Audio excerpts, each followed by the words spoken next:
What's up YouTube? It's your girl Majestic Madness 15. We're back at it again with another video, and I just recently finished watching the Apple event. Unfortunately, I was not able to stream it. It turns out that is technically considered copyright material, so I did not live stream it, but I did watch it and I recorded some of my reactions. So if you want to know what I really thought, check this out. What new design? It looks just like the other ones. Don't know how I feel about just like a camera button. I like these colors, I'm not gonna lie. Desert Titanium looks nicer than what they originally thought it would look like in the renders. Largest display, yes. New design, no. I will say that the AirPods is probably the one thing that Apple has created that I genuinely love. I think that they're amazing. I just wish they wouldn't cut off capability if you do not pair them with an iPhone. There's no reason why we can't have an app that allows you to customize settings between devices, and the fact that we don't, it's frustrating because they are very good headphones, which a lot of this they already discussed in WWDC.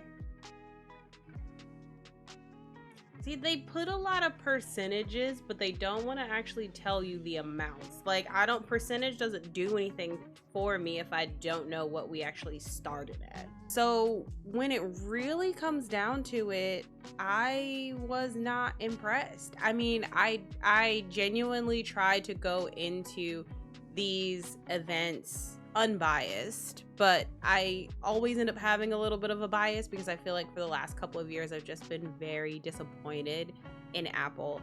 Apple used to be a company that I was diehard for. All of my stuff was Apple. I had a MacBook, I had an iPad, I had an iPhone, I had an Apple Watch. And just over time, I've just started to notice they really just pump out the exact same product every year with maybe one minor change. And sometimes those minor changes are just not things that I'm actually interested in. I used to let the WWDC or even the Apple iPhone event dictate whether or not I was going to put my SIM card back into an Android device or even try and get an Android device. I mean, at the announcement of the iPhone 14, right after it was done, I went to Best Buy and I bought a Galaxy Z Flip 4. I was trying to hold out and see if anything was going to change, anything was going to be new, and it wasn't. And I just feel the same way about this year. I feel like a lot of the times when I watch these Apple events, like there's so many buzzwords and key terms that leave me wondering, like, what is the metric? Like 50% stronger ceramic shield compared to the first generation. Well, which phone was the first generation? You know, I constantly caught them comparing things to the iPhone 14 or the iPhone 12. And I'm like, why are we comparing this to older technology? Why aren't we comparing it to the 15, which you would think it should be a little bit closer so that you can actually say, hey, we've made this large improvement. But I felt like in some instances, like, yes, they would put comparisons for the 15, but then they'd, you know, turn around and be like, yeah, but it's better than the 14 and it's better than the 12. And I'm like, it should be, right? It shouldn't be worse than a phone that's like 4 years old, right? Or am I tripping? Like, y'all let me know in the comments. Am I tripping for not wanting a current phone to be better than a 3 to 4 year old phone? Like, I don't know. In this event, they did talk about the new Apple Watches, some updates coming to the AirPods Pro 2, along with a new regular AirPods, updates to the AirPods Maxes. The price stayed the same, and then the iPhone 16 and the iPhone 16 Pro. Of course, the 16 and the 16 Pro come with a new chip. They do have a new camera control, and I thought it was cool. I thought it was really interesting, you know, how much changing in the settings you can do actually with one button. But honestly, I didn't see the need for it or the use for it. in my opinion, I feel like as far as using a shutter at the top, don't we often just use the volume up or the volume down button? Being able to zoom and change your aperture and change your settings, I think that's pretty cool, but I don't know how much I would find it useful. Now, I'm not getting a new iPhone this year. That was not in the plans, but I still like to know what's out there, what's coming out, and you know what people are thinking. But I'm not impressed. I'm not impressed. I feel like there's so much going on with so many other pieces of technology. I mean, you have companies making folding phones, you have reverse power sharing, which is something I have found on more than one occasion that I cannot live without. The amount of times that I either like go to my parents' house or I end up like sleeping over at one of my friends' houses and all I have is a phone charger because they have USB-C but nobody has a watch charger. The amount of times that I've forgotten to pack my watch charger when traveling and just the back of my phone has been my saving grace to have a watch. 10 out of 10. I do like how much has gone into the Apple Watch. I think the Apple Watch is a stellar product. I honestly miss my Apple Watch. The integration is just amazing. I love how the workouts work. I like the rings. I like being able to close the ring time in the calendar. I think Samsung does a good job of trying to emulate the same thing, but it just felt like it worked so much better on my Apple Watch. I also just liked having that integration with my friends in which I could do competitions with them and really push myself to work out for the week. But I am very happy with my Samsung Watch, so it's not enough to make me want to go back, but I do like seeing how much the Apple Watch has saved lives, how they have added technology that will help with irregular heart rhythms, how they've added technology for fall detection and crash detection. I think that is stuff that's really useful to certain people that have that concern or have that kind of health issue or that don't even know that they have a health issue to begin with. The fact that they're adding sleep apnea and they put a big focus on the fact that a lot of people don't even know that they have sleep apnea, I think that's the new wave of what everybody's trying to add to their watches. Sleep data is really important. So they're trying to push out sleep data. They're trying to push out sleep apnea and testing, and I like that everybody's trying to do that, not just Apple, but everybody's trying to do that.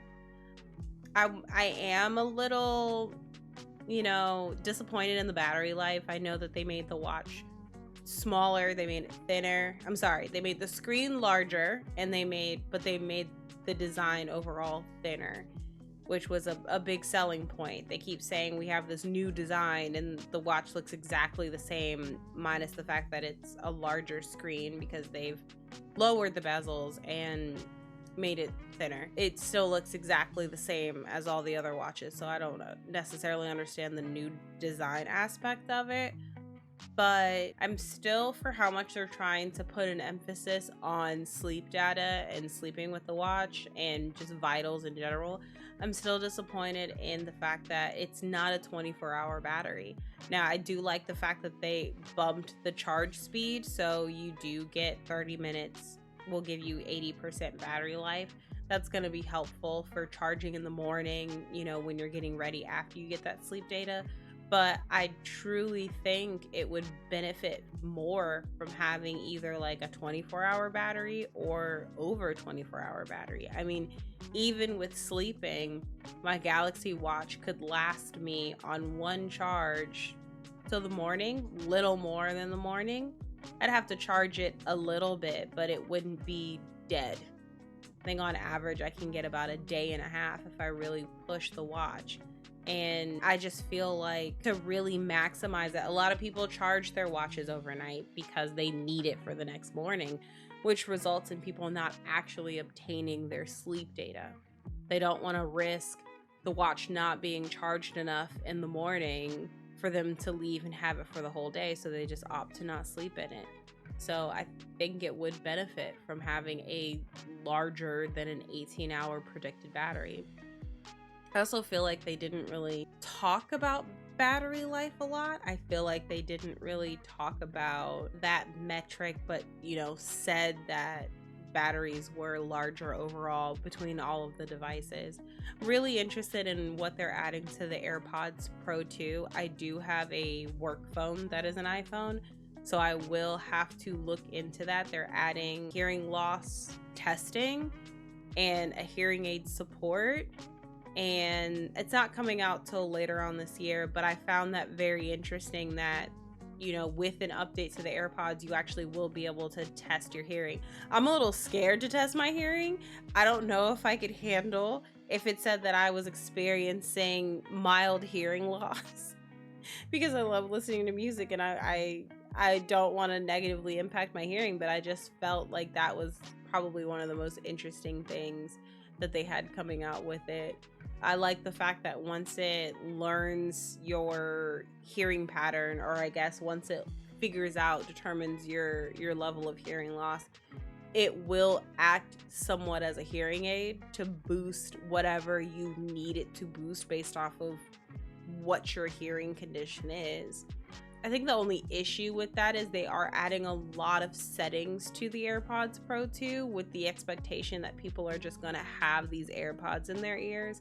And I mean, the battery life is maybe like 4 hours. It's definitely not enough for somebody to kind of use this as hearing aid support, or hearing loss support. But I also just find that at a certain point, I don't want earbuds in my ears. So I don't know how beneficial or how useful that would actually be in a long-term situation. I think they also said that it'll reduce the noise. So if you wear them to a concert, if you wear them practicing an instrument, it will reduce the noise as to not negatively impact your ears. And again, that's still expecting that somebody's going to go out to certain situations in which they want to hear, and instead of just listening outright, they're going to put their headphones in. I don't think my first thought going to a concert would be to put my headphones in to reduce the noise. I'm there to take in the music and listen, but I find it interesting. I find it to be an interesting study that they are looking into, and an interesting metric that they are trying to achieve through one of their pieces of technology, because I think naturally we don't typically think of our earbuds being used in that way. It's used to drown out noise, it's used to listen to music, consume content, but never to actually improve or help your hearing. So I found that to be very interesting. When it came to the AirPods Maxes, I think they said they just added USB-C in a couple new colors, and they didn't spend any time whatsoever actually discussing the AirPods Maxes. They did add a new tier of the regular AirPods that do not have silicone tips. They do have one that has active noise cancellation, and it also has ambient noise, which I think is great. I think it's great adding these features to a different set of headphones. Some people don't like silicone tips. They don't like the AirPod Pros. They don't like that style of earphones. So to have the ones that don't have a silicone tip, that just sit right in your ear, but also have all of the same functionality of the AirPods Pro 2, what makes the AirPods Pro 2 the pros, I think is amazing. I just think that is probably the one place where they're creating more inclusivity in their customer pool by taking features that they know people like and adding them to another style of headphone that they know people like. Because the reality is, every headphone style does not work for every person. All of our ears are very different, which was why I could not for the life of me get the Galaxy Buds 2 Pro to stay in my ear, but I know someone who can sleep in them, who can work out in them, can do everything but literally a handstand in them, and they do not budge. It's just everybody's ears are different. So I like the fact that they're bringing features to another style of headphone that might be more comfortable for some of their customers. Yeah, for the most part, to me, it just felt very similar to some of the other Apple events over the last couple of years. I do kind of wish they would go back to the live form factor of these events instead of these curated keynotes. I think the keynotes look great. I think that they look very nice. It gives them an opportunity to really take their time and showcase what they want to showcase. But for some of this stuff, like whether it works perfectly or not, for the Apple Intelligence stuff, I would love to see that live. You're giving me all of these examples, you're giving me all of these curated ideas of how this is going to work, but you can't actually show me. I have an edited example of it working. I would like to see it live. I mean, the Google event, Gemini didn't even work on one of their phones, and it could have been internet, it could have been anything, but that was still something. I enjoyed watching that live. Granted, I'm not a big AI person. I still have not used Gemini, but honestly, I barely used Google Assistant outside of telling it to set a timer and set an alarm. So that's something that I really have to force myself to try out. So all that to say, I don't think the Apple Intelligence aspect of, the updates really is interesting to me, but it might be interesting to someone else. I mean, I fully understand that there are people who are going to watch this event and be super excited over a new iPhone. Me personally, I feel like we have not had many major changes since the iPhone 12. The iPhone 12 is where they just squared off the sides and they added MagSafe, and that was the last iPhone that I purchased. I liked the MagSafe technology. I personally like to be able to interchange cases and interchange accessories. I liked the squared off sides. I like that everybody else is kind of doing that now. Phones are so much easier to hold now that they're not rounded, and they also boost the durability of the screen. I feel like it's just been very minor changes, a dynamic island here, a camera control button there, always on display here. It's been very minor changes, and a lot of them I don't necessarily think are necessary. I think some of the things that people really want back is they want Touch ID. I would love Touch ID. We have it on the tablets. I don't understand why we can't put it back on the phone, but I think people want Touch ID. I mean, they're adding customization to iOS 18, but in my opinion, I think it's a good first attempt. I don't think it's great, but that's just me. That's just my opinion. So no, I will not be joining Team iPhone anytime soon. I'm currently still testing out this Google Pixel, and an update on that will be coming out later on this week. If you'd like to see any more of my thoughts on technology, if you have any questions for me regarding why I feel the way I feel about Apple, or if you agree with me, please leave a comment down below. Make sure that you subscribe, hit the bell for notifications, and I will catch you guys at the next video.